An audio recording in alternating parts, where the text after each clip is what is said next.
In general, we don't advise like marrying for potential. If you want somebody who's muhajjaba, right, and she's working towards it, you have to be fine with the fact that she may never wear hijab. Years of maybe like fighting, arguing, misunderstanding, sometimes infidelity, but sometimes physical abuse. And by the way, there are a decent amount nowadays of cases of men being physically abused. Men being physically abused? Yeah, absolutely. Unfortunately, guys will have this entitlement that like, okay, I'm a doctor, I'm a surgeon, I'm this, and I just want that, excuse my bluntness, but I want that hot wife. And they overlook everything else, compatibility, temperament, all of that. A sister who looks very attractive but has horrible character becomes ugly very quickly. There you go. Especially the brothers, right? And they're like, oh, I want to rescue this girl. She's coming from like this family. And I'm like, they have a dysfunctional family. They're bringing that in to the marriage, whether they like it or not. Whether they like it or not. Yeah.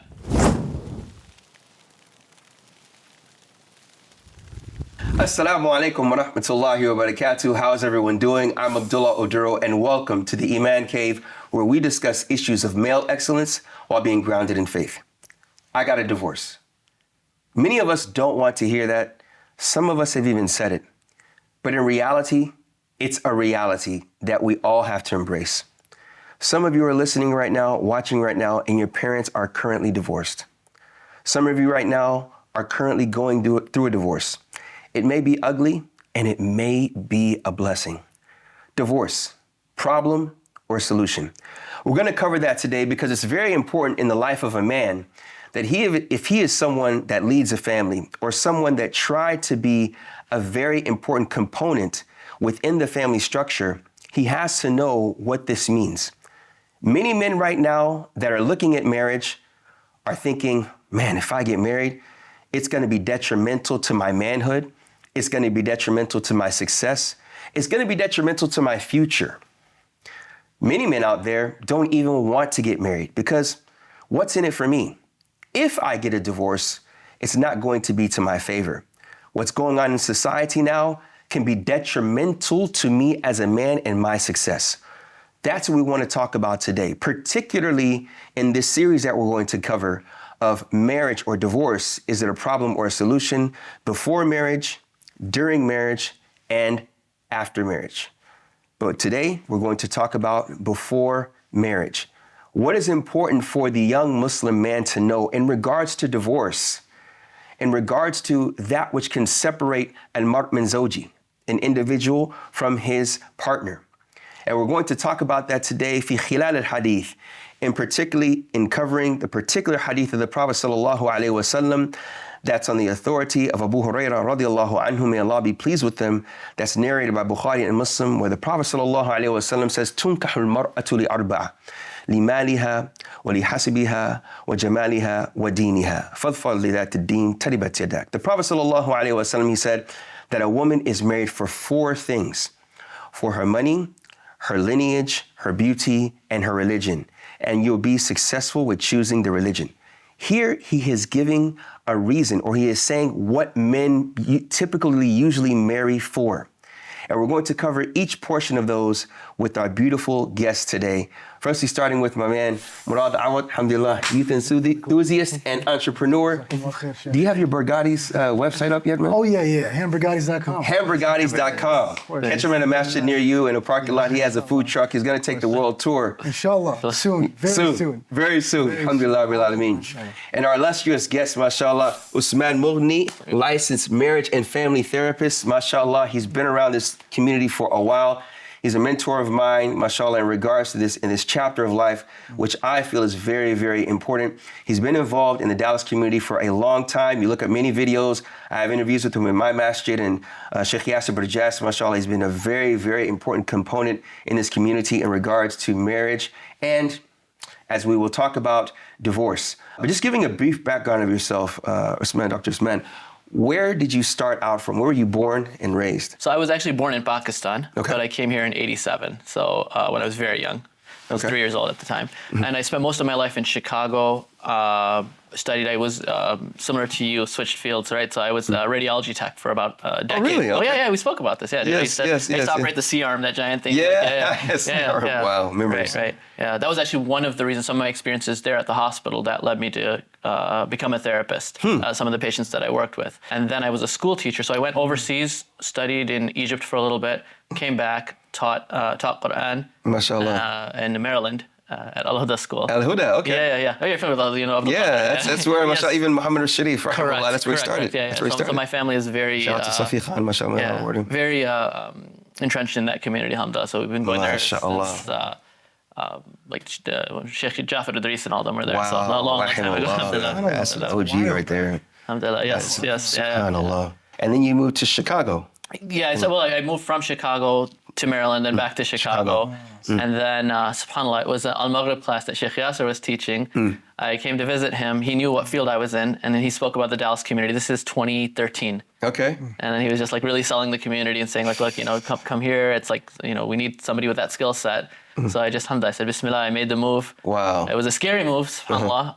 I said like, I had like $400 in my bank account. I had left a relatively cushy, comfortable hospital job and just said Bismillah and just drove here. Wow. Alhamdulillah. Made hijrah, yeah. And the rest is history, yeah. MashaAllah. You mentioned that the medical field, there were some experiences that made you want to transition. Do you mind unpacking that a little? Sure, right. So as a radiology tech, some of the procedures that we would have to do were like very lengthy, like lower GI studies, upper GI studies that would take several hours, right? And I would find myself just sitting there and chatting up and talking with the patients, right? Just getting to know their life and so on. I was like, oh, I really like this, seeing their traumas and just, making them more comfortable. There was one lady in particular, subhanAllah, she was a rape victim. She was a victim of sexual assault. And she had to go through a very invasive procedure called a lower GI. GI is gastrointestinal. Lower GI study. The intestine. Right, where they basically take an enema and and it's, because they were trying to rule out cancer. Yeah, cool. And she was just, you could see the trauma not only on her face, but her entire body. She was shivering. She's like, and, we had to get through it. So I just... SubhanAllah. And, I spoke her through, I spoke her through it and kind of walked her through it and everything. And I was like, subhanAllah, that was a crime which was not her fault, but yet she has to carry that trauma, SubhanAllah, the rest of her life. Wow. And then when I was at Al Huda, there was a 5th grader who lost his father. Because it was Islamic school, it was attached to the masjid. Anytime there was a janazah, he would just have a complete panic attack, right? And this kid who was, relatively, good student, had friends, all of a sudden, his grades dropped, socialization, all of that. And so I spoke to one of my mentors, Imam Safi Khan. Yes. This is in 2008, right? So, I mean. And, I told him, is there anything we can do for him? And, at that time, sources were really limited. The whole mental health field, Muslims going into the mental health field was very limited at that time. You had, Sheikh Yasser Vazaga and maybe a handful of other people, and that's it. Yes, I mean. So he encouraged me to go into this field. So those two things kind of stuck with me, and then. Wow. And didn't turn back, huh? Alhamdulillah. Yeah, it's beautiful. I mean, that's, within the chapter, when studying in the books of fiqh, when you go to what they call ahwal al-shakhsiyya, basically you say personal relations, that was the chapter of the chapters that really impacted me. Was Kitab al-Nikah and really Kitab al-Talaq, the book of marriage and the book of divorce. Because you realize the beauty of the maqasid of the Sharia, the Islamic objectives behind wanting to maintain families. Yes. And make no mistake, viewers and listeners, that when we talk about masculinity, it is not to talk or bash feminine, women or their feminine nature. It is rather to enhance it, because our ultimate goal is to establish and maintain families. And anything that we can do to where the young men understand the importance of marriage and the importance of this universal way of coming to Allah subhanahu wa ta'ala, this is our ultimate goal. So, when looking at this chapter of a nikah and marriage and of talaq, you realize how Allah subhanahu wa ta'ala, being that He's the all-knowing, the all-wise, and He created us for a potential purpose, and how this marriage is a way of maintaining that purpose. And in some cases, divorce may be something that maintains that purpose to where it can be a good thing in essence, And that's what we're going to cover, inshallah ta'ala. So when looking at this particular hadith of the Prophet sallallahu alaihi wasallam, what we're going to do is we're going to cover each one that he talked about, those 4 items. And within each item, we're going to mention the pitfalls of having that mentality or of that approach, and some preventative measures that we can all take as young men that look to get married, or fathers that want to speak to our young men, or mothers that want to speak to our young men, sons, nephews, students in regards to this chapter of life. So firstly, the Prophet ﷺ, he said, "Tunkahul mar'atu li arba." A woman is married for 4 things. Many of the scholars mention that this is the predominant reasons in which a man would marry a woman.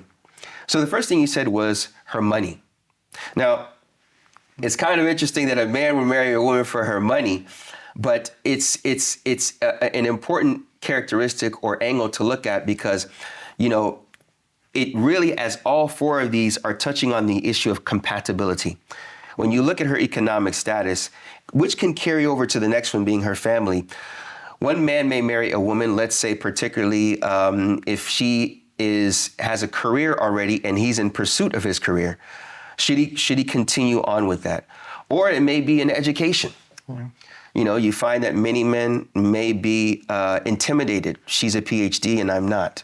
What have you seen within your therapeutic practice in regards to, you know, when a couple comes in and they may be getting a divorce? Have you seen anything in this chapter, in this portion, in this regard? I'm sure you guys have heard the statistic of finances being the biggest factor of divorce. Yes. That's true, but you have to read between the lines. It's about how money is viewed, right? So if either partner uses, actually one of my colleagues reminded me not to use the word partner nowadays. So if either spouse, right? Okay. Yeah, there's a reason for that, subhanAllah, because that's been used to like break the traditional idea of family. But anyway, that's Dr. Fahad Khan, so from Yaqeen, or from Khalil, so barakallah feek for.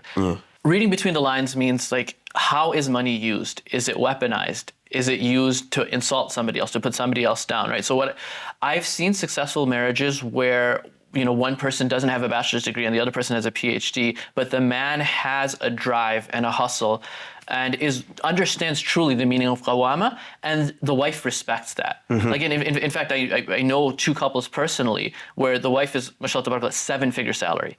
And the guy's doing okay, right? But nowhere near what the wife is doing. However, he takes charge of everything. Mashallah. Mashallah. You know, it's more of, what is your emotional relationship with money? Do you have an ego? Do you have insecurities? Because that's all going to come out, whether you make 40K or you make 40 million. You know what I'm saying? That's very interesting, man. Yeah, you know, you mentioned the emotional connection with money. You know, and I always say this on my fundraisers at the masjid. I always say what my sheikh said when we were learning Arabic. He said the word mal, لأن القلب يميل إليه, because the heart leans towards it. And that's why you have the 2. They put the pocket right here, right next to the heart, because we put our money right there. SubhanAllah. The pocket right next to the heart. But subhanAllah, that's very, very important, because especially with what's going on now, and I'm not the kind to bash the younger generations, but it's the challenge may not be as hard as it was in the past, may not be, okay? When it comes to earning money with the online automation, money may not be something that is valued in regards to earning it. It may be something that is, you know, in Islam, we don't hold money in high regards for the sake of money. It should be used as fuel to do that which is good. Right. Right. But I love how you mentioned the emotional connection, because the example you gave is profound. I mean, a woman that earns more than her husband, but he understands the meaning of qawama, the meaning of protection and provision, and he embodies that. Right. So would you say that... That's interesting. Yeah, would you say that a preventative measure is what exactly? Is understanding the qawama or understanding the functionality of money? Understanding your relationship with it, right? Like, so if you have certain traumas around it, if you are somebody who like was raised to be miserly, like, and now you marry into a family where the woman was really free of, you know, like asking, and she just got everything that she wanted from her family because mashallah tabarakallah, that's what they were blessed with. Like, you have to check yourself. Is this compatibility? Is there something that like I need to check about? Like, maybe I have a certain unnecessary level of fear about spending on my family, you know? So a lot of introspection. You know, just in general, I would say this, that the whole premarital process, what you look for, how you look for it, is one of the biggest preventers of divorce. That process you know. I mean, I hope I'm not getting too ahead of myself, right? But I was just talking about this with my wife actually. Like when I work with divorced couples, divorced individuals, right? It's rare that I see the person like really regretting their decision. It's very rare. Usually they're sure about why they divorced because it was a long-standing history. It wasn't just like overnight. Right, you know? right. Years of maybe like fighting, arguing, misunderstanding, sometimes infidelity, but sometimes physical abuse. And by the way, there are a decent amount nowadays of cases of men being physically abused. Men being physically abused. Absolutely. Is there a financial connection with that as well? Is there a financial connection? No, it's more about temperament. More about temperament. Yeah, Okay. more about temperament. Yeah. Okay. The point is that like, sorry, I lost my train of thought. Yeah, the premarital advice. Yeah, right. Like so when I speak to people who are divorced, the thing that they regret the most is why didn't I look for red flags? Like why did I just listen to my parents and marry this girl because they approved of her? Why didn't I fix this about myself before jumping into it? Right? So it's those things. It's not about, you know, can we fix the marriage? Sometimes you shouldn't fix the marriage. It's about why did y'all get married in the first place? Why did y'all get married in the first place? Yeah. Interesting shit. Like I had something to say about the wealth because I understand there's an emotional attachment. Everybody grows up depending on their understanding of wealth and their competence in dealing with it and whatnot, right? But what we're kind of hinting towards or leaning towards is like, okay, is it always necessarily a negative thing when a man seeks to get married for money, right? It's like, okay, because I feel like, oh, I need her to have more money. I need her to have more education in order for me to pursue this marriage because he has a particular insecurity and he wants to fulfill it through this marriage. Oh, okay. Right? But what if it's a positive one? You know, because the Prophet said, "Tunkah al-mar'a li-arba'a," right? Yeah. So he said a woman is sought to get married for 4. So there's positives in that, right? And each one of them has a positive and a negative side, except for the deen, except for the religion one. So what if a person wants to marry a woman that knows the value of money, knows how it is to work hard for it, knows how to manage it, and doesn't want to marry someone who does not know what it's like to have money, right? So is that something that we can look into as well? That's interesting. Yeah, that's more of a compatibility. Like both have financial literacy. Like financial literacy. Yeah. So, it's kind of what you mentioned with the earlier example you mentioned, right? Kind of, sort of, because you know she was maybe an entrepreneur and understands that, and she loves that, and you know, let's be honest, there may be a sister that may be divorced and she's someone that is financially literate, maybe an accountant, has an accounting firm and went through divorce, and the brother marries her and understands that I'm not that good with money, although I make it. Yeah. So that may be something that is high on his list when choosing a spouse. Correct. And that brings malleability to this portion. Well. Right. SubhanAllah. I'm curious, by the way, so how do you reconcile that with marry for money with her wealth is hers?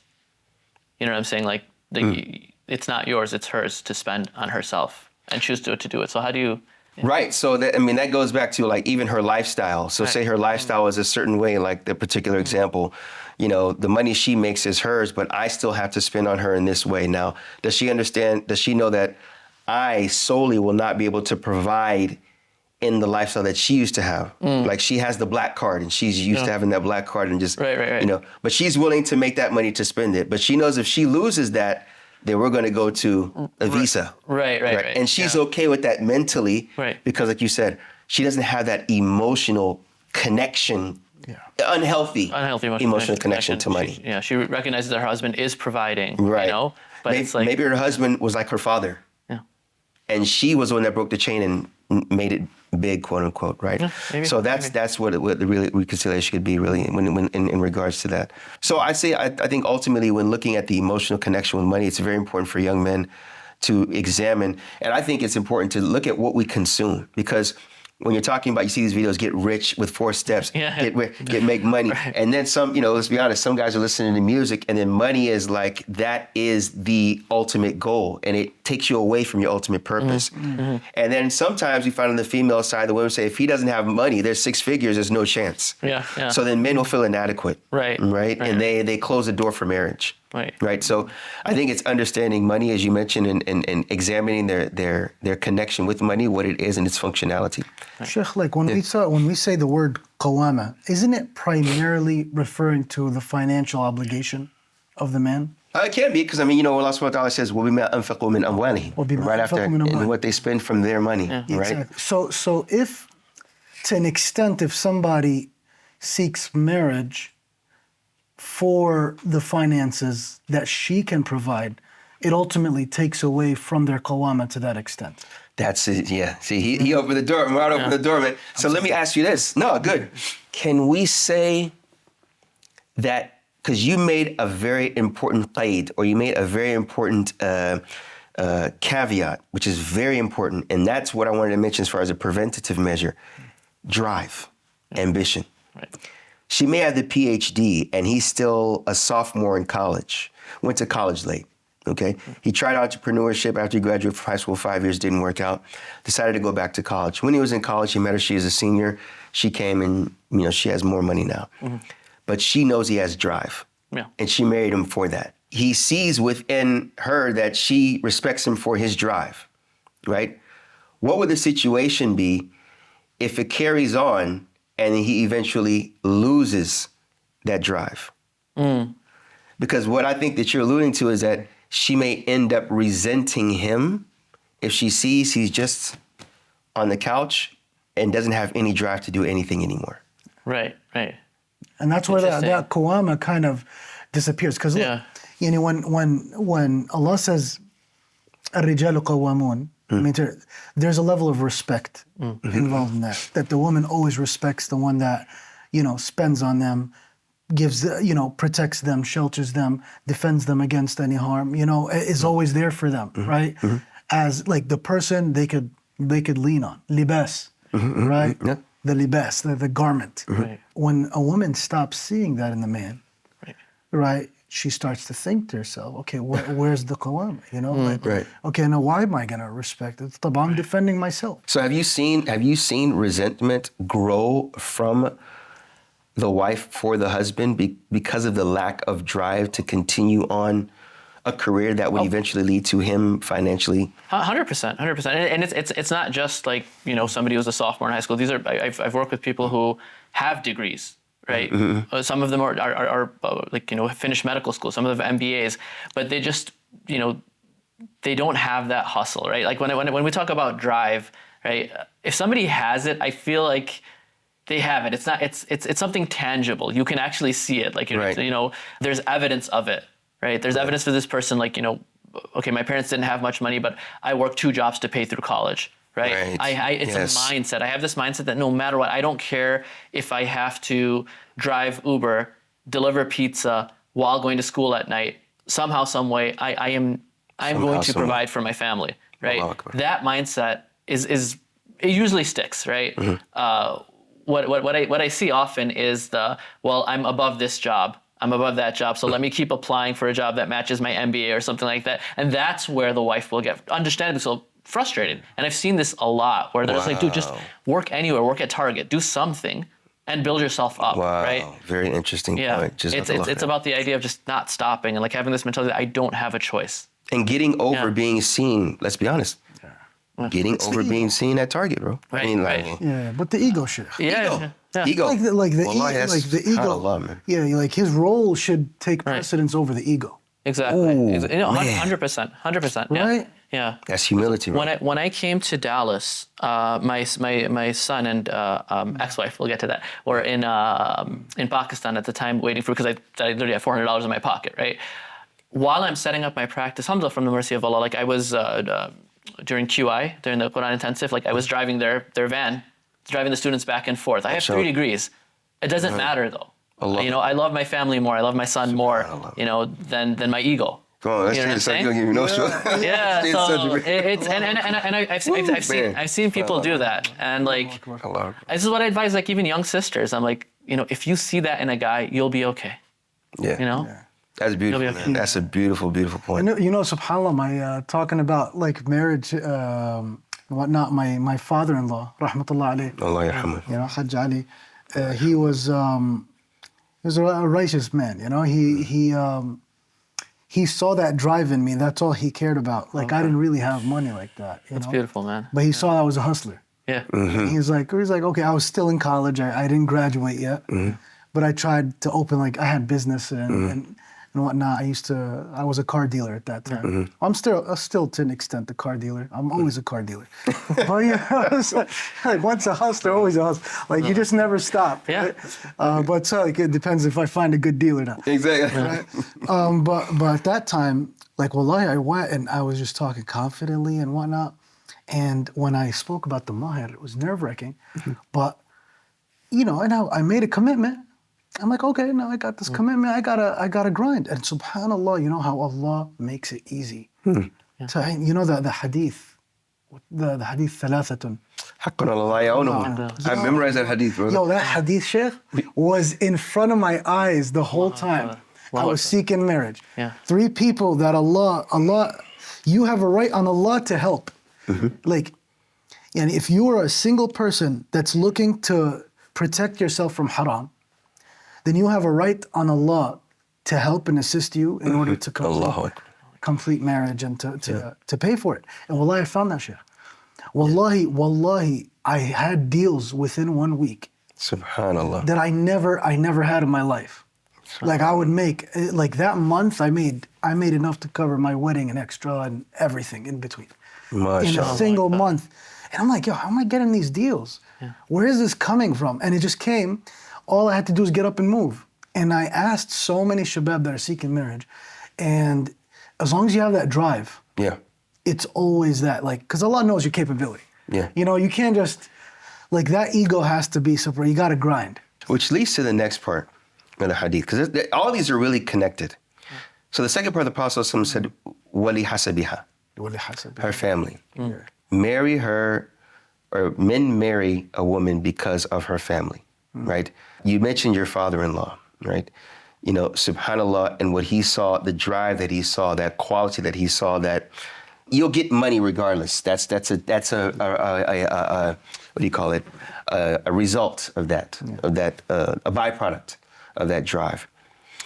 What are some pitfalls that we've seen in regards to a man marrying a woman because of her family? Or what I've seen, the belittlement of the family of the man towards the woman, or the belittlement of the woman's family towards the man.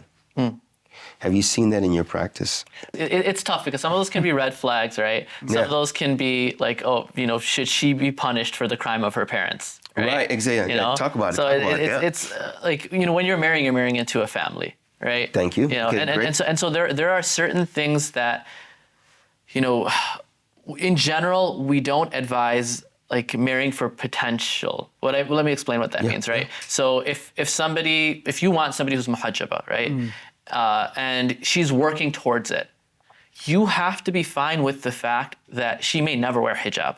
She might continue to work for it. The exception to that, by the way, is finances. That's where I say it's okay to marry for potential, right? Because so there's a difference. There's a difference, yeah. Specifically with finances, that's probably the only exception that I would see, because like that you could, because it's natural. The natural trajectory is like with life, you get wealthier. But that would mean like you're not only just evaluating and accepting of like how her family is, but how has that affected her, right? How does it affect her psyche? Is that going to bleed into the marriage? So it's not just about how they treat you. It's about what that's done to her, and vice versa, right? So I've seen this both with guys and girls, right? If they have a dysfunctional family, they're bringing that in to the marriage, whether they like it or not. Whether they like it or not. Yeah. And so what have you done to break out of that? And unfortunately, I've seen people fall into this where they get very emotionally attached, and then especially the brothers, right? And they're like, I want to rescue this girl. She's coming from like this family. And I'm like, okay, alhamdulillah, that's great. Have you assessed compatibility at this point, or are you already infatuated? Because if you're already infatuated, you're going to have your blinders on, and you're gonna miss so much, subhanAllah. Can I make a small interjection? And I want y'all to capitalize on this. And we could just, with show, this is why we're doing this in parts. That I knew it. I knew this cannot be covered in one show. Especially when I talk with Usman, man, that's my guy. Mashallah. You said, the word you used. You said you gain feelings. What was the word you used? Infatuation. Infatuation. Yeah. Right? Ishq. ishq, emotion, right? There's a level of subhanAllah, Ibn Qayyim mentions like 8 levels of this emotional connection, and I think Ighathat al-Lahfan is beautiful. I just want to touch on the gender interaction and how touchy that can be, because the emotional vulnerability that can happen if there's no intention for marriage. Yes. Right? I was talking to someone earlier today, and, it's very important that we understand when the opposite genders interact, the potentiality for vulnerability, it's present. And the man, most of the time, has to take the lead in knowing when to shut that down, right? Because if she ends up, you work with her 40 hours a week or whatever the case may be, she mentions something personal, that door for emotional vulnerability opens up. And needing to be, the man needs to understand that, okay, if this happens, emotions will come into play. And then when he sees her vulnerability, he may have some shafaqah for her, Right. Wow, her father died when she was so-and-so. Wow, I feel that I can save her. Right. And that's where, is it marrying her for the wrong reasons at this time? Right. Or would you say No. I mean, you haven't actually taken the time to, as objectively as humanly possible. Your emotions are always going to get in the way. We can't 100% be objective throughout this process, but objectively as humanly possible, like you haven't done your due diligence, right? Because, are you really going to look at compatibility when she's crying about like her father kicking her out of the house? Can you say that again, please? Just, like, say you it can again. look at compatibility when you're thinking about her father kicking her out of the house, right? That's when, and you have full good intention, right? You're like, oh my God, Miskina, like I want to save her. This is right. So Right. Yeah. It's interesting, like this idea of like the gender interactions. A lot of young people feel that it's easier to start off as friends. Let's put aside the halal haram for a second. It's easier to start off as friends and then like I want to marry my friend, right? Okay. There's no research that shows that actually leads to a healthier marriage. In fact, it's quite the opposite, which is this is even the most liberal, left-leaning professors of sociology and psychology are like baffled by this statistic, but cohabitating before marriage leads to a higher chance of divorce, which doesn't make sense, right? How does that make sense? Because you've already lived with the person, like I don't know how like you've had that passing wind, all of this, like you've experienced all of that, right? Yeah. So wouldn't it make more sense that you already know all their bad, so you're more informed, you have more data before going in? Why is that, right? Maybe it's the barakah. Right, but there's something there that I haven't seen any research that thoroughly explains why that statistic is there, but it's there. So the notion that you really have to have this chemistry, right? I hear a lot of young people say this word, right? There has to be chemistry. No, there doesn't. No. Chemistry can come after marriage. Right. I think it all goes down to, or boils down to expectation. When you come into marriage, you have expectation, and there are things that exceed your expectations and things that don't. But when you go in after a relationship, you're expecting more from this marriage. You're expecting this game to be upped, and then it's not upped as much as you think that it should be. Maybe leading to like, I'll just go back to what it was before. Right. Yeah. There's a world of difference between boyfriend and girlfriend versus husband and wife, right? Yeah. Expectation, responsibility. Right. So when we're talking about the family, back to this family mechanism. So one thing that, for an example, you will find a lot with converts, right? Particularly the male convert that wants to marry into the female born Muslim. He wants to marry her. And the family's like, no, because he doesn't have a Muslim family. Okay? I've seen pitfalls in that regard, but I've also seen that which, pitfalls on both levels. Pitfalls to where the man will automatically assume that because he's not a particular nationality, that they don't consider him at all. And he's probably very, very religious. Like he's probably amongst the most religious men that she's met and that they've ran into. Right. But because of where he's from, it's totally out. He's totally ousted. Interesting. And I'll find the opposite, which has a consideration to where the family, when they meet his non-Muslim family, it kind of coincides with what you said. Like, okay, there's drama with the non-Muslim family. The father may be an alcoholic. The father may not be in his life. He probably doesn't know who his father is. Therefore, those experiences pushed him towards Islam. Right. But do I put my daughter in that particular situation? Right. Right. So, what's a preventative measure that you would advise in this regard? Like you said, red flags, right? What are some things that a man should look at? I wouldn't necessarily consider that a red flag. Again, these are circumstances that the person didn't choose, right? And it works. It's case by case, because that person who came from that family could also be so much more appreciative. Okay.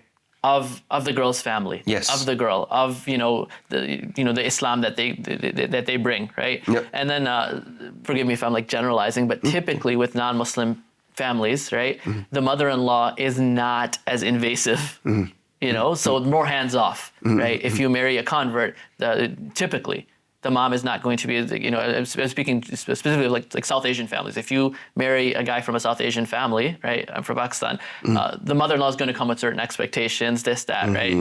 I haven't seen it as much when I work with couples where one is a convert. It's there, here and there, but it's more about like, okay, setting boundaries about like Christmas and like parties and this and that. And if the guy has the hikmah to be able to set boundaries while still being respectful to his family. But this is, Sheikh, you know this better than us, right? This is a struggle of converts in general, like, having that balance of like, silat rahim while keeping their deen and so on. And this is something you could speak to a lot more than. Yeah, the balance of silat rahim, keeping the family ties. I mean, I literally, that's what I went through. Like, my mother lives with me now, and I was gonna ask you, like, when does a man have to stand up? Okay. Right? Christmas, I had to just make things very clear. And one thing, Milad guy, my mother, I mean, when I got married, she's like, I'm just going to make this very clear. I'm not getting involved in your marriage. I said, say the shahada next. That's all you got to do.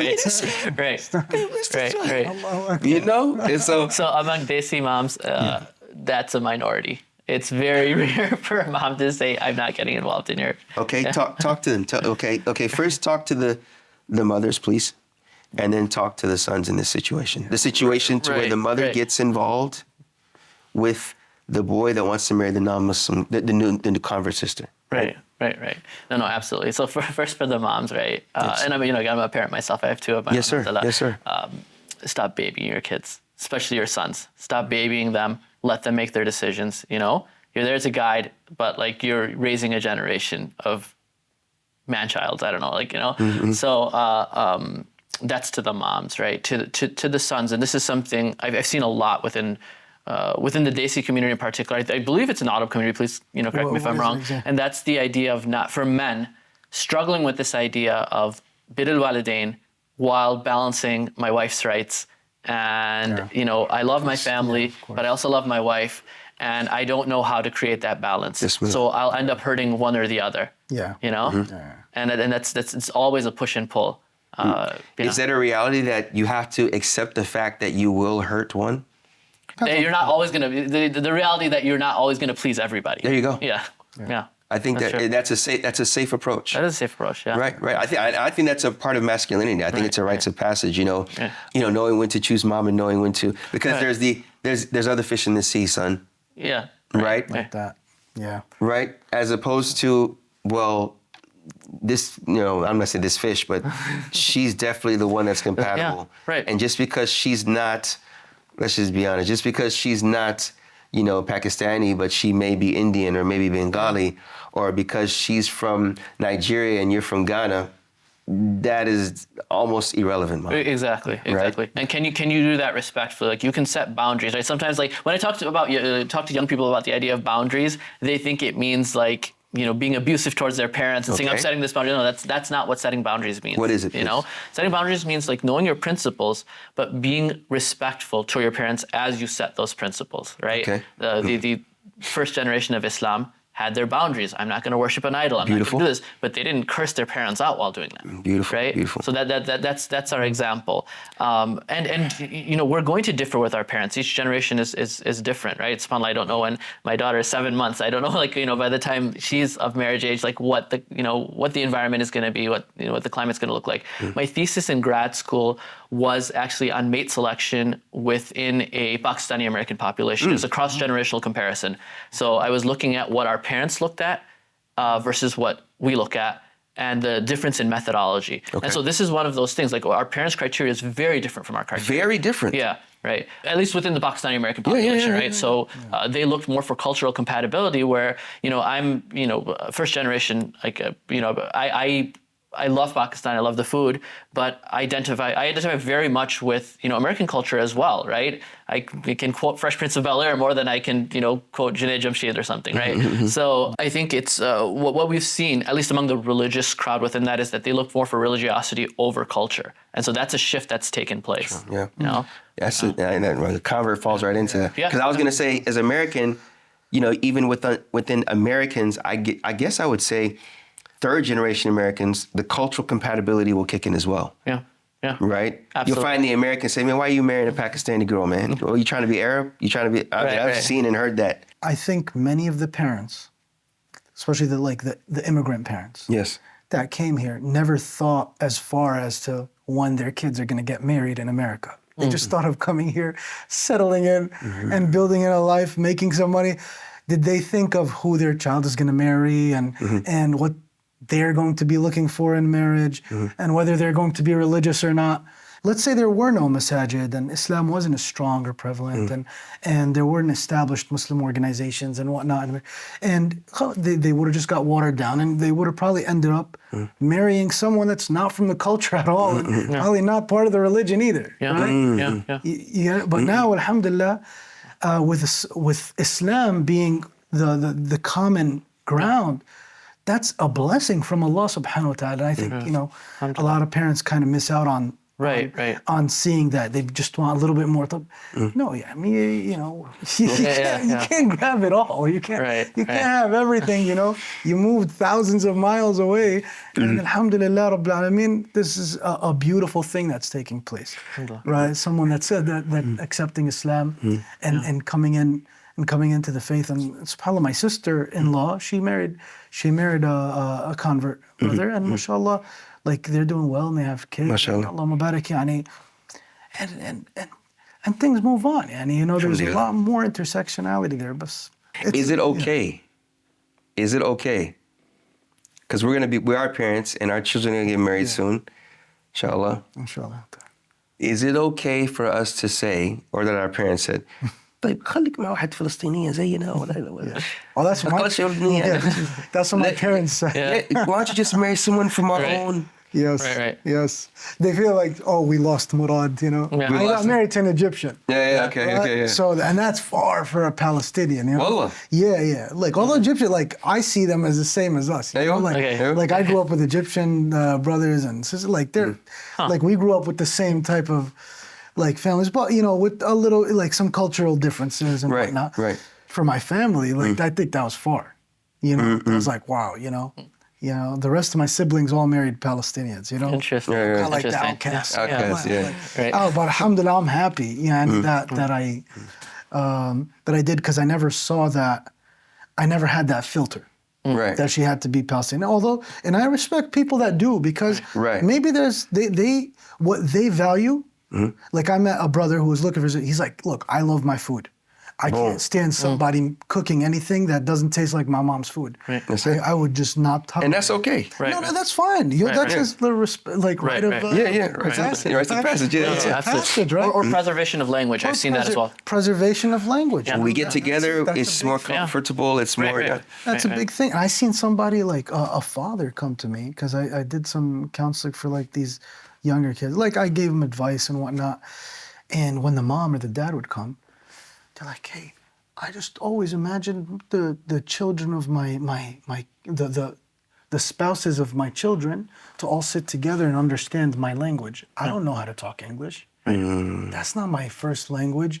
And he just imagines how the gathering would be without a dream. Someone understanding. I'm like, but and then you kind of got to convince him that it's not that much of a dream. Come on. Right. Especially if you move here. I give them their right. So your family's from Palestine? I'm Palestinian. You're Palestinian, okay. I'm Palestinian, and I'm Barghouthi as well. So the Barghouthi family is a big family in Palestine as well. So when my people from my family get married, they're like, yo, you got to marry Barghouthi. Okay. That's it. You go outside of Barghouthi, if you marry some other Palestinian, it would have been a big deal. Why are you going to that village? Nah, man, set tripping. Straight tripping. Interesting. That's the type of background. So I went out. Right. So my wife and I went to Umrah a few years back. My wife is Egyptian Syrian. Okay. And like when she would, I speak a little bit of Arabic, right? So like when we would be talking to the cab drivers or this or that, like when they would find out I'm from Pakistan, there'd almost be this like, but why? Why didn't you marry an Arab? Yeah. I don't. Is that a thing? Like Yeah. Is that a thing within Arab culture? Is it like where it's موجود كيف Yeah. موجود جدا Like كيف it'll be like, wallahi, look, I'm gonna tell you, it is mawjood. It is mawjood. أيوة، موجود. I'm not gonna I'm not trying to pick on. I'm curious. I'm curious. Yeah. I remember the first time I went to Palestine with my wife, and my grandma was like, "Tab, you could have married your cousin. Look how beautiful she is." And I'm like, "Yo, chill out, grandma." You know what I'm saying? I'm trying to live a happy life. So subhanallah, you find people like that just can't get over the culture part of it. Shit. Can I ask you a question? Yeah. I'm gonna therapize you real quick. Yeah, now that Why we're did open. Why did you succumb to that pressure? I'm sure you got family pressure of like marrying within your family or marrying within your specific. What prevented you from succumbing to I that? think for me, I felt like I was independent. I was very opinionated. When I was a kid, I wanted to like hold my own and do my own thing. Like from the beginning, if I believed something, I had like a conviction. Khalas, I'll just follow. If it's right, it checks the boxes. Okay, the culture thing never made sense to me. Alhamdulillah. You know, like khalas, it just like I appreciated the Palestinian culture. I like the culture. I take pride in the culture as a culture of a people like that I ethnically belong to, but it doesn't go past that. No. Yeah, and it doesn't it doesn't go to the Dictate point everything that you where it dictates my own happiness. Like this is my life. I'm gonna live.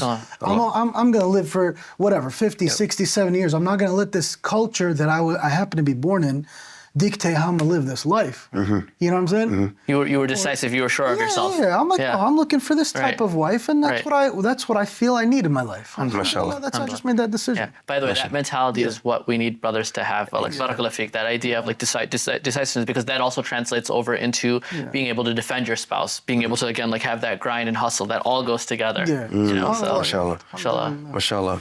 Okay, so when we look at that, being decisive in choosing a beautiful woman. Oh. Okay. The Prophet said, وَلِجَمَالِهَا وَجَمَالِهَا. Yes. So men choose women based off of their beauty. Is that wrong or is it right? What I've seen, I guess we'll start with the pitfalls, is that, the men nowadays, they'll, was it swiping right is good? And swiping, like if it's the Muslim apps, right? If you swipe, if she's beautiful, khalas. I didn't read what she does and what she values, but she's beautiful. Okay, then we'll take, right? I'm not going to read her values and what she even her religiosity, and even what you mentioned about the issue of hijab. If he values it, but she's beautiful and doesn't have it, okay, I like what you mentioned. Then he should expect that may never happen. Right. Right. Those pitfalls that I've seen with just looking at beauty, that doesn't transcend over into the character sometimes. The beauty is there. It's something that is tangible, but the intangibles of character, there may be some conflict. And I've seen that a number of times. What have you all seen in that regard? Yeah. I've seen both extremes, by the way. I've seen the other extreme where like somebody will marry a student of knowledge, or somebody will marry just for deen. That's the next But there's no physical attraction, and then intimacy is affected. And I've seen it end horribly, unfortunately, where like if I just scold the guy, I'm like, dude, like. Yeah, say that for the next one. Say that for the next one. Say that. That's the next one. Yeah, that's the one. Yeah. But the other one, so for the beauty. But for the beauty, and I'd mentioned this to you like when we spoke earlier. Like there have been times where, unfortunately, guys will have this entitlement that like, okay, I'm a doctor, I'm a surgeon, I'm this, and I just want that. Excuse my bluntness, but I want that hot wife, and they overlook everything else, compatibility, temperament, all of that, and then after a while, that beauty fades, not because like physically, but honestly, a sister who looks very attractive but has horrible character becomes ugly very quickly. There you go. That's an important point. Yeah. And a lot of guys don't know that. Okay, if she was extremely attractive to you, right? How's that going to make you feel when you're with your wife, in front of your friends, in front of your family, when you're out and whatnot? Don't you feel a little bit like, oh man, I've seen guys like that. Oh man, he's looking at my wife the wrong way. Oh, why are you and it broke relationships with close friends, with family. It made him not go out as much. Right. It affected. It was crazy. Like, But I is seen it happen to that more the beauty of the girl or the insecurity of the guy? It was the insecurity of the guy because yeah. that was the only thing he was looking for, and he thinks that's the only thing people look at too. I see. Ooh, Interesting. Okay. You get that? Okay. You know, he thinks he made this life commitment based on beauty, and in order to console himself, he thinks that like everyone only cares about this too. You get what I'm saying? Right. So they like he's always like this like overprotective and whatnot, Yeah. and then he's suffering at home because he overlooked so many other things. Right. Yeah. Right at the expense of that. Like, oh, I didn't think of this. I didn't think of family. I didn't think of background or values or like nothing. I overlooked everything just for this one matter. The one that checks all the boxes is the best. Is the best, you know? yeah, It's exactly. like hands down. Yeah. Nobody. I don't think you have to choose one or the other. No, either, no. right? Yeah. No, yeah, we don't have to talk about that. No. It's more like rating. Yeah. And there's no objectivity in this for the sister. Like, Jamia, yes. Yeah, the sisters got to know. It's not like the Prophet ﷺ saying, okay, it's like the men are going shopping and this is how we value women. No. It's like the Prophet ﷺ saying, oh, women, look out. This is what men are looking at. Find out what type of man is asking for your hand. Right? No, and that's really important, man, because, you know, we have to think about a lot of times when, you know, guys on Instagram, Facebook, Snapchat, TikTok, whatever else is out there, how are we portraying ourselves? Yeah. You know, how are we portraying ourselves? Because when we, you know, look at a woman just for her beauty and then we marry her and then we find out that the character's not as it was, sometimes we may just say, yo, but she is beautiful. You know what I'm saying? Then kids come into play. Kids are beautiful. But then you never really liked her. You never really liked her. And like what you said, beauty is something beyond the tangible. And that's why, subhanAllah, I particularly, you know, I love the whole, when I became a Muslim, the whole concept of hijab was far beyond the veil. SubhanAllah. It was far beyond the veil for me. It was like, the veil is an entryway, Yes. but it was more of her character, how she carried herself. And, you know, it wasn't about her adorning herself to feel valid in front of some guy. Yeah. Because when she's not married, you're some guy. Right. You're not even going to come close. My heart and my emotional vulnerability, you have to prove that you're worth it. And I'm not going to give you an entryway by the way that I look. SubhanAllah. Yeah. And You know what I'm saying? If that girl has that taqwa, don't you as a man feel so secure and safe? Alhamdulillah. Oh, like, you know, man. Yeah. It's a beautiful feeling. That's the best feeling. Yeah, so definitely. So what are some preventative measures in regards to this to where a man, he doesn't get mesmerized by the beauty? One thing that I was thinking is that he really has to take a step back and have introspection. What am I consuming that paints the picture of beauty for me? Right? So if I'm on social media and I follow a lot of women, I think you mentioned this to me, I follow a lot of women, I'm subconsciously going to think beauty is this. Right. So when I see a Muslim sister that doesn't don on a lot of makeup, right, and doesn't dress a certain way, right, that, oh, okay, she must not be beautiful. She's a, quote unquote, I think you mentioned, a good girl, right? That some may say, and not to say the one that dons on makeup is a bad girl. We're not saying that. But he may think that beauty is only that, right? And that she may be someone that doesn't have any adventure, she's boring, whatever the case may be. Beauty goes far beyond the face, it's far beyond the tangible. So I think once they look at that and take a step back and go, what am I really consuming? Who do I want to be the mother of my children? It goes far beyond what you see. Absolutely. Defining what beauty is. Yeah, defining what beauty is. So tell the men out there, set your definitions. Set your definitions. Let the Sharia set those definitions. Right. At the baseline, what I tell young men is it something that's going to prevent you from zina? Allah. Will you be, beauty, and this is actually part of my thesis, like beauty is a social construct to a certain degree. Like we all have general ideas of beauty, but different cultures have different, definitions of beauty, right?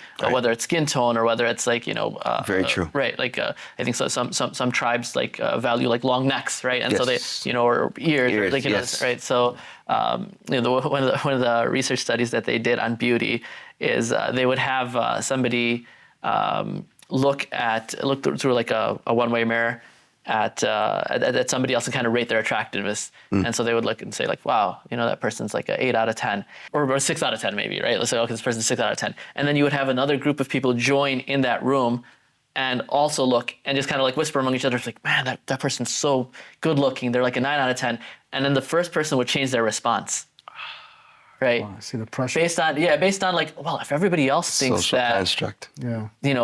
that's beautiful. Maybe there's something wrong with my eyes, you know?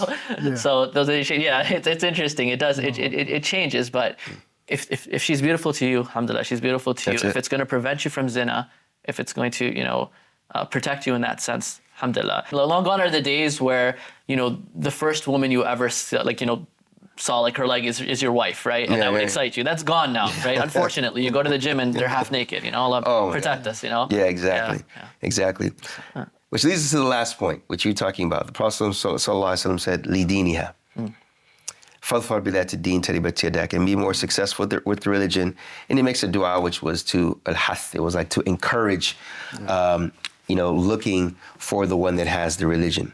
Not saying that the other three are wrong, as you mentioned. We hope that you find out there one that has all four of them, inshallah ta'ala. But if you were to choose or to, she had all the other three, but there was like a scale, but her religion, mashallah, tabarakallah, the religion of the family or her and herself. And when we say religion, that she holds predominantly, her purpose as well is to worship Allah and to show gratitude to Allah through marriage and understanding what Islam says about marriage and willing to comply with the Islamic message before anything else, right? Marry her for her religion. Now, you mentioned something earlier, and I've seen this as well, where a brother will marry a sister he's not attracted to, okay? But he was told and he sees that she has religion. Is that a pitfall? It's a huge pitfall. Why? Right? Because it goes against the first, one of the purposes, objectives of marriage is to protect against zina. Okay. So it goes against that. If there's not physical attraction whatsoever, and I'm talking about not that she has to be a 10 out of 10, but there's no physical attraction whatsoever. And unfortunately, I've seen to the point where brothers have told me no, I have difficulty being intimate with my spouse because there's that little. That's a problem. Right. But again, that's an extreme. Right. Yeah. But that doesn't mean anything's wrong with her. Right. Exactly. It's just that okay. First, let's back up. Is it possible that two religious people cannot? They can have no physical attraction towards one another. Of course. Yeah. Very possible. Just want to get that out there. See, with the Sahabas, that was the case. Exactly. Right? Exactly. Yeah. Just want to get that out there. That it's okay for you to say she's religious, but she's just not beautiful to me. Right. And then your friend says, "What are you talking about, bro?" Okay, move over, right? So it's very, very, very much possible.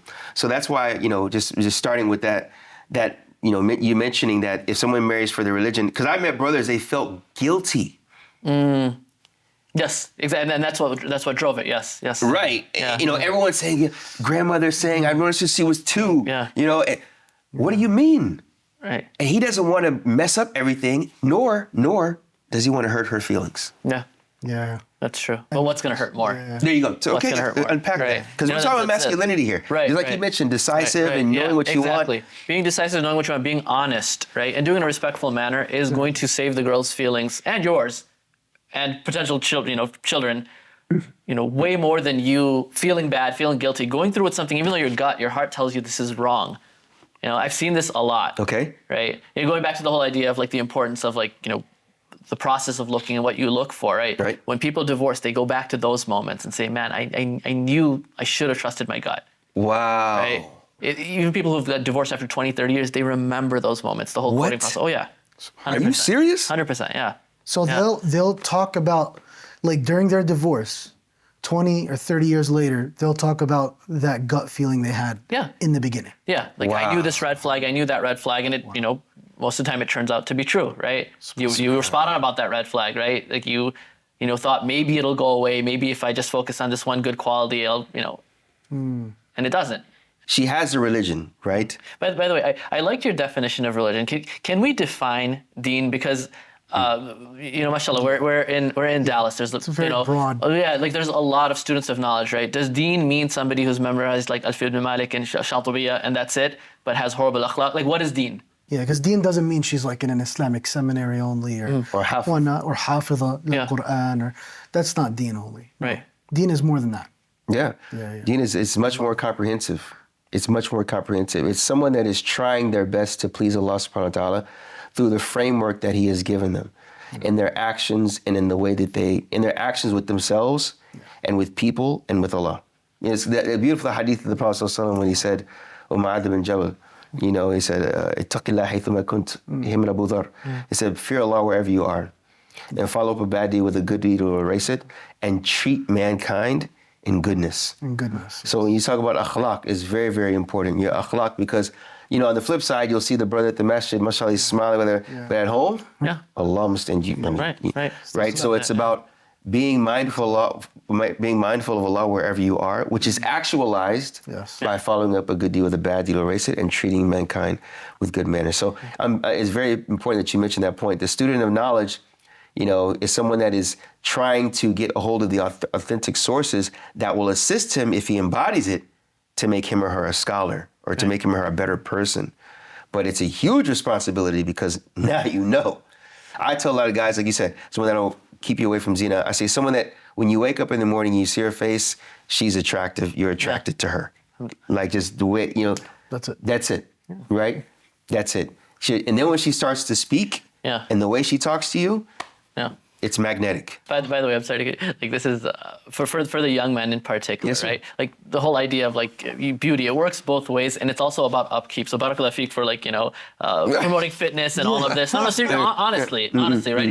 If you want a girl who's a 10, you know, are you hitting the gym? Are you, you know, wearing clean clothes? Are you taking care of your hygiene? Are you well groomed? All of that, right? So beauty, it's something that, you know, you have to keep up with, and it's good to get into that habit, especially for both young men and young women beforehand, so that they're able to keep up with it like after marriage, right? You know, the person you're supposed to look the best for is your spouse. So build those habits beforehand of like, you know, I know it sounds simple, but like honestly, some brothers, like, you know, they come to Jumu'ah and like sweatpants and like, you know, mustard stains on their shirt probably after eating your hamburgers and stuff, you know, and so it's like well, my hamburger is okay. It's halal. I'm just upset you didn't bring any, man. I'm doing halal mustard. You know, subhanAllah. But Sheikh, when it comes to deen, there's one thing that comes up whenever we're talking about deen. For guys out there, and I think we really need to address this. I know we're running short on time too, but the hijab is a main thing. For guys, they automatically assume that when we say fadfar bidhat ad-din, that means if she's wearing hijab, she's religious, hands-on, everything. So I love that can we talk? Talk to us. I love that point so much. Yeah. Yes, sir. And the reality is, hijab is one aspect of deen. It isn't all of deen. Guys have to know this, right? I work with a lot of young men and women. I seen young sisters that are like religious in their akhlaq, religious in their salah, they maintain their prayers, like their mannerisms, even like their gaze. Wallahi, it's actually weird. Like they lower their gaze when they talk, they're very shy and whatnot, but they don't wear hijab. I've seen that numerous cases. They don't wear hijab. Yeah, exactly. And then you have a sister who wears hijab, but she's all out there talking to every guy, sitting in every gathering, so like all up. And in reality, you know, you don't want to fall in as a man, you don't want to conflate the two. 100%. Right. Automatically assume if she's wearing hijab, she's more religious than the one who doesn't. Yes. Yes. Hijab is an aspect. Or by the way, or if she wears hijab that she doesn't have a past. There you go. If she wears a hijab that she doesn't have a past, because the fault is in your assumption that because she wore hijab, because I haven't asked the right questions. I'm just assuming because you have hijab, you've been perfect your whole life. Exactly. That's on you, dude. Yeah. You know? And vice versa. Yeah, and vice versa. Just because she doesn't wear hijab doesn't mean she was going out and she had boyfriends and whatnot. No, it doesn't. It doesn't mean that. Yeah. You know, beautiful, man. Yeah, we want to make sure that these young men, you know, I like how you mentioned Jumu'ah. I think that's a good, you know, point for it. It's a good marker. Yeah, because it's like, okay, if you're going to be serious about something, guy that's got out of college hasn't found a job yet, doesn't know what he wants to do with his life. Okay, start out with Jumu'ah. At least when you wake up Friday morning, make the intention, man, I'm going to be clean tonight. I'm going to stunt today. Right, you know, I'm going to wear my best garment. I'm going to iron my shirt. If I don't know how, I'm going to learn how to do it. I'm not going to have mommy do it, right? I'm going to learn how to do it, and I'm going to go to Jumu'ah on time. I'm going to try to get to the first row. I'm going to be responsible to where when this becomes a habit, with intention the majority of the time, that when I looked at a father-in-law, you know, I found out it's the guy that's been my master for so long, and he's seen me at Jumu'ah, you know, early. You never know.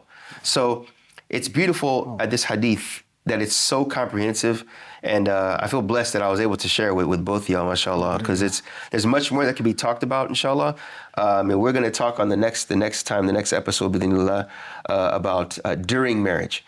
What are some things that, you know, that could lead to divorce for those of you that are currently married, because some of us are divorced and we're still married, divorced psychologically, but still married. But today, alhamdulillah bil alameen, with this beautiful hadith, the Prophet ﷺ, that's muttafaqun alayh, speaking about this beautiful hadith that the Prophet ﷺ said that a woman is married for 4 things: for her deen, or for her money, for her lineage, for her beauty, and for her religion, and be successful in the religion. And that's what we hope all of you will be successful in your religion. And that is the ultimate way that one can embody their masculinity. Jazakumullah khair for tuning in. And stay tuned with us, inshallah ta'ala. Leave comments if there's anything that impacted you and anything that you want to share with us that we can further take into consideration for our next coming episodes. Assalamu alaikum wa rahmatullahi wa barakatuh.